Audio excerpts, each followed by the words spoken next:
Subscribe کیجئے channel Islamic knowledge and poetry کو اور بیل کا نشان دبائیے۔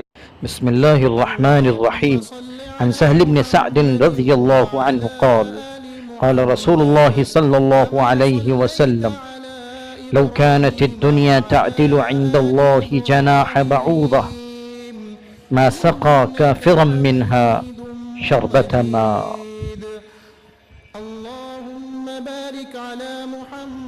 حضرت سہل بن سعد رضی اللہ عنہ سے روایت ہے، وہ فرماتے ہیں کہ اللہ کے رسول صلی اللہ علیہ وسلم نے ارشاد فرمایا، اگر دنیا کی قدر و قیمت اللہ کے نزدیک مچھر کے پر کے برابر بھی ہوتی